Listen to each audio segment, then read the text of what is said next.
इसवी सन 1689. महाराष्ट्राच्या इतिहासातील एक असा क्षण ज्याने स्वराज्याच्या संघर्षाला अमरत्व दिलं.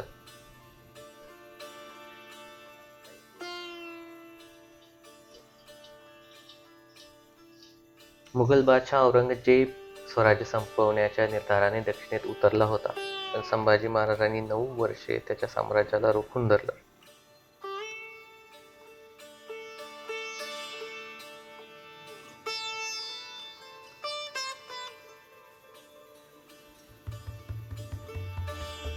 पण इतिहासाने वेगळीच कथा लिहिली. कारण स्वराज्य फक्त राजांनी उभं राहत नाही, ते उभं राहतं ते जनतेच्या निष्ठेवर. आज वडू बुद्रुक हे फक्त स्मारक नाही, हे आहे संभाजी महाराजांच्या अमर बलिदानाची साक्ष.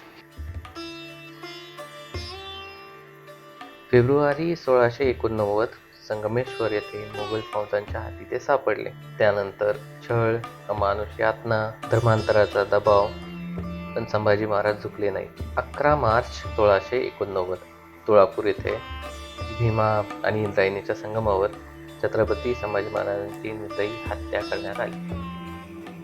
तुळापूर जवळ एक छोटं गाव आहे वडू बुद्रुक.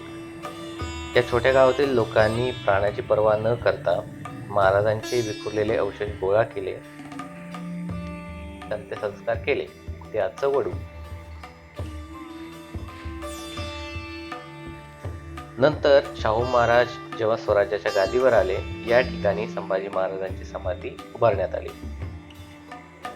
या पूर्ण इतिहासामध्ये संभाजी महाराजांसोबत असणारे कवी कलश यांची समाधी सुद्धा त्यांच्या सोबतच आहे इथे.